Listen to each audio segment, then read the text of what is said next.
pieces of work on this. The projected next steps. So I've been sanding on the fuselage here, trying to get it as smooth as possible. I have added another layer of the sand and seal product that I use, this stuff. So I've added it and sanded off another layer of that. I did extend the slots in the fuselage for the canopy to move a little bit further back. Probably still not quite as far back as it should go, but I don't want these slots to be that long. And again, if you missed it from previous video, you know, the way the canopy operates here is not to scale. The P47, the bubble top canopy does not slide on external rails, it slides along an internal rail. But this is how the kit was designed. And if you follow all of my videos, you know that I try to build both according to the kit provided drawings and plans, as homage to the kit designer or engineer, and then I also try to augment and improve certain aspects of what the kit does and use it as a baseline for a slightly more scale representation. So we do both. That's why these are infilled, to get a better, a more realistic appearance to the aircraft, and why I do what I do with the other detailing. But it's also why it's not a precision, true, exact scale replica either. It's not quite that. But I do try to use, you know, what's provided in the kit, as much of the materials that's provided in the kits, and then to build as to the plan and to the design to the degree that I can, and still be able to achieve the more scale appearances that I'm going for. We're splitting the difference, is what I'm saying, if I was to put it simply. And so there's that. I got a few more tools. I got this. This is a pretty cool little Tamiya razor saw. Comes with a couple of different blades. And this was helpful in cutting these slots. It's right in there, and you just do a little sawing, a little sanding, and away you go. And then I've also got a riveting tool. This is more for plastic kits. This is from Trumpeter, I think. Anyway, one of these is from Trumpeter, but oh yeah, there. Not from Trumpeter, but related to them. And it's got a couple of different scale sizes for the rivet wheels. Now these are going to be a bit fine for this large scale. This is probably good up to 132 scale with the largest wheel, probably this one. But there's no reason why I can't replicate some of the rivet lines. You see on the aircraft, some of the panels are delineated with rivets and some are not. But as you see here, clearly there's some riveting or screw access. This looks like the machine gun top access here and here. This would be for ammunition, for the ammunition boxes and belts. And this is for the guns to open up and be able to clear jams and get the belts started, fed into the gun receivers. So that's why these have the obvious looking screw hole or screws around them. So that's more not a rivet line, but a screw line. And but for some of the panel lines, what I'll do is just randomly, or not so randomly, symmetrically, let's say, just apply to some of them the ghost of these rivet lines. And just a suggestion to the eye when you're looking at the model from maybe this distance, 2 feet to 3 feet, you'll be able to pick those out and it'll add a bit of scale realism to the end product. I heard somebody say, you know, in describing my models, they say, well, it looks like he's basically trying to achieve a plastic kit look with the balsa wood kit. And that's not entirely wrong. That's kind of what I'm doing. You know, because they don't make, or at least until recently hadn't made very large plastic aircraft models. It's only recently that you see the 132 scale, and now there's even a handful of 128 and some of the larger. Now they cost, you know, and sometimes more than $200 for those kits.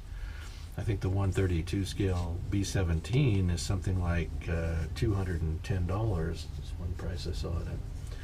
The balsa, the Guillows B17, is 132 scale, and that came long before they had any plastic aircraft kits in that scale. And it's now just about $100. I think you can find it for maybe $100 to $110, that kit, which I have. No, I don't have that one yet. I was planning on getting one of those. And when I looked at the plastic 132, I thought, well, you know, there's a lot of detail already there. In other words, if I buy the Guillows, I'll have to build in the crew stations. You know, the bombardier station, I'd have to be completely scratch built. The turrets, interior of the turrets would have to be completely scratch built. The ball turret, scratch built. The cockpit area, the bomb bay, everything. Where if you buy the HK or whatever brand kit that is, the 132 B17, you know, I get all the pieces and parts to do that and to recreate those stations. You know, which is nice, but that's an awful lot of money. And then it's a pretty heavy piece of plastic to have hanging from your ceiling. So if I do the B17, it'll probably be the balsa one. I do have the DC-3 sitting over here from Guillows, and I have their Corsair over here, the F4U Corsair. And you know, after getting started on this and then falling into a doldrum,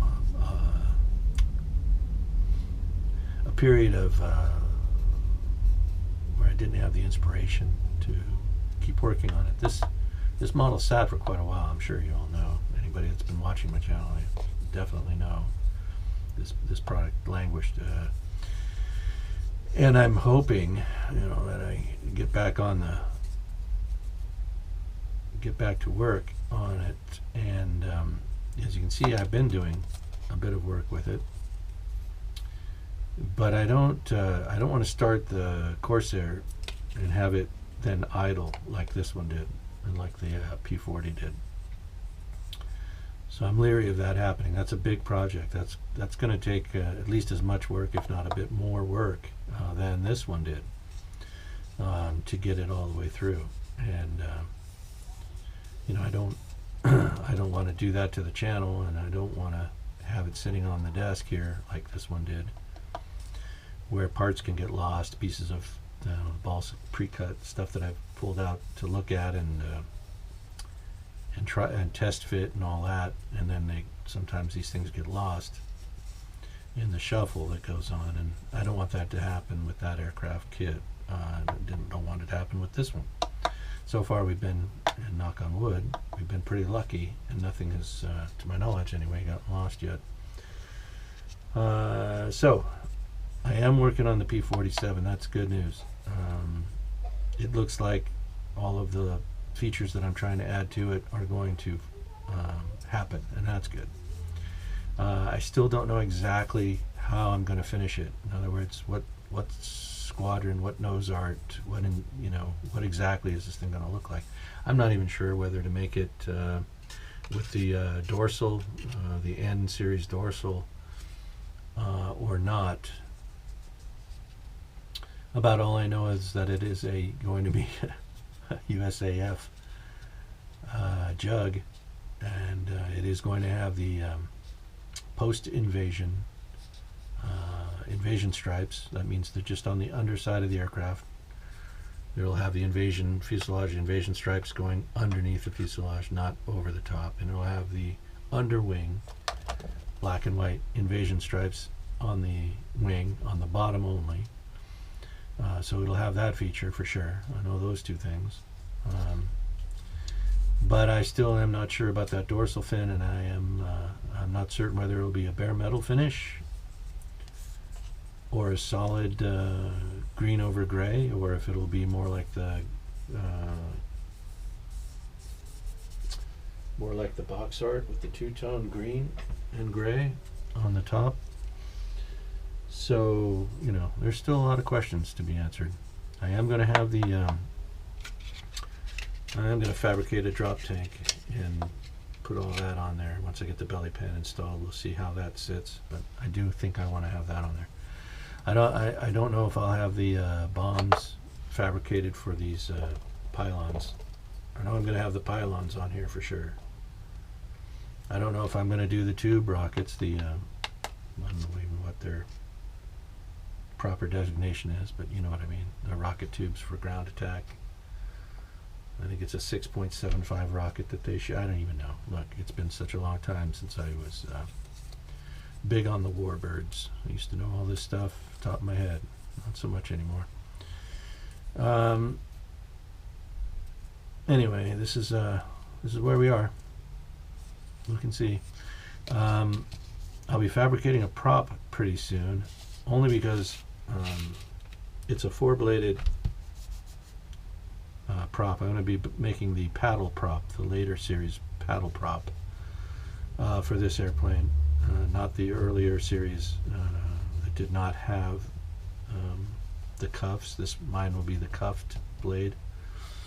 If you know what the variations are, you'll know what that looks like. So that's going to take some time to make those blades, if I can even do it. I haven't ever made one of those yet, so we'll have to see what we can do to fabricate that. If all fails, if it doesn't come out and look right, then I'll go back to these and make a four-blade prop like this one. No cuffs. Okay, that should do it. Appreciate everybody who's watching the channel, staying with it. For those of you who have been, patiently waiting for P47 videos, there are a couple here along with this one that I'll be posting soon, and that'll bring you right up to date.